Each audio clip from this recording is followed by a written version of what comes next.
خلصت الفيديوهات بتاع الجمصة. اخر فيديو منتجته امبارح ورفعته، بس لسه ما عملتوش بابليش، لسه ما اتنشرش. والمفروض بقى ان نبدا من بكره الفلوجات اللي انا عمال اصورها دي من ساعه ما رجعت، واللي انا ما الصراحه مش فاكر عددها، ولسه حتى ما نقلتهاش من الكاميرا للكمبيوتر. لسه عندنا حاجات كتير ننزلها وحاجات كتير نعملها.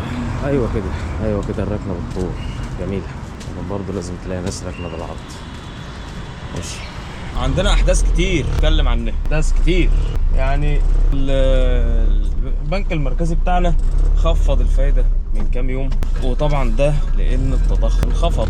المفروض ان التضخم ده هو ايه؟ هو الارتفاع العام في الاسعار. فالمفروض لما التضخم ينخفض، هل معنى كده ان الاسعار تنخفض؟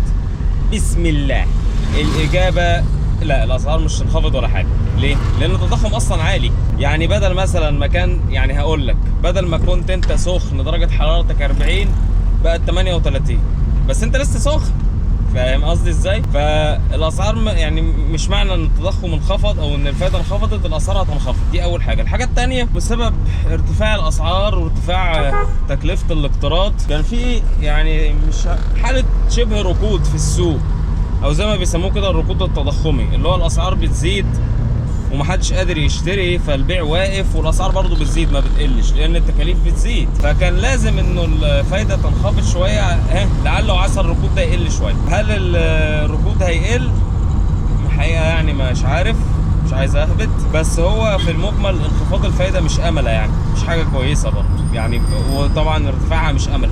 احنا للاسف في وضع مش امله كله على بعضه يعني. خصوصا ان انت عندك مشكله برضه في حكايه الانخفاض بتاع الفايده دي، انه الاموال الساخنه اللي سعادتك كنت بترضعها وما زلت بترضعها، لان انا شفت الراجل وزير الماليه مطلع تصريح ان احنا هنعمل وثائق تقريبا او اذون حاجه كده يعني للمصريين العاملين بالخارج، علشان ننوع مصادر الاقتراض، اللي هو هنوع مصادر السلف يعني. هي اللي هو كده هستلف برضه يعني. فدلوقتي انت عندك واحد دخل اشترى، كان معاه $1,000,000 حولهم لجنيهات، تمام؟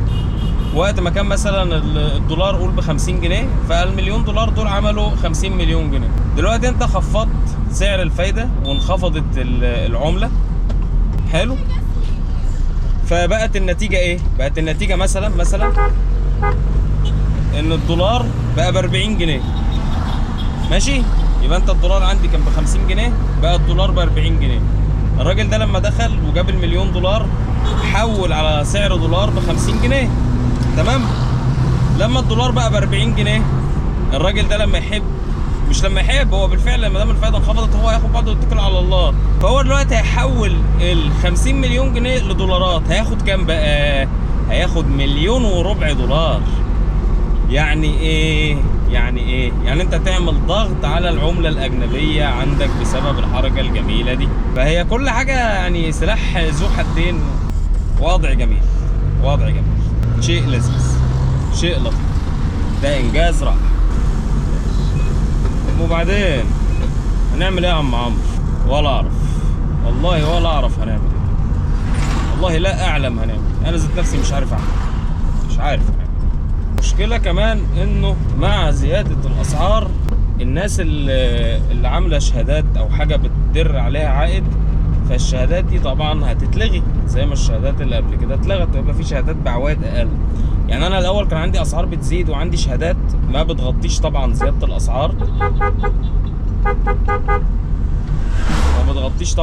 الاسعار، ولا بتغطي ارتفاع التضخم. ولكن هي ايه يعني، بدل ما ببقى بخسر من 100 جنيه مثلا، بدل ما ببقى بخسر 50 بقيت بخسر 40، بقيت بخسر 30. دلوقتي لا، انت هتخسر 50 برضه او تخسر اكتر من، مش عارف، ما انا مش عارف الوضع ده هنعمل ايه او هنسوي ايه او هيحصل ايه، مش عارف. وده كله بسبب ايه على فكره؟ بسبب الاموال الساخنه.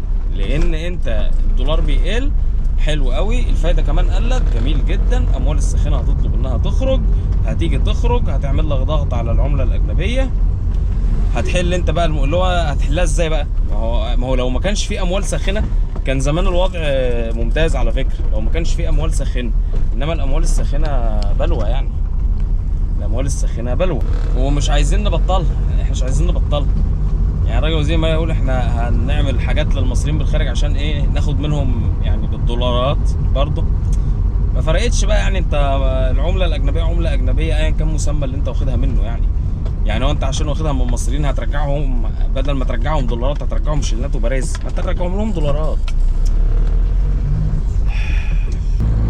الفيديو بتاع احمد ابو زيد اللي انا عامله يقترب من المليون، وبحمد ربنا ان انا ما قلتش فيه حاجه عشان ما تحبسش. الحمد لله ان انا ما قلتش حاجه، يعني انا قلت راجل نجا، ما قلتش اي حاجه تانيه.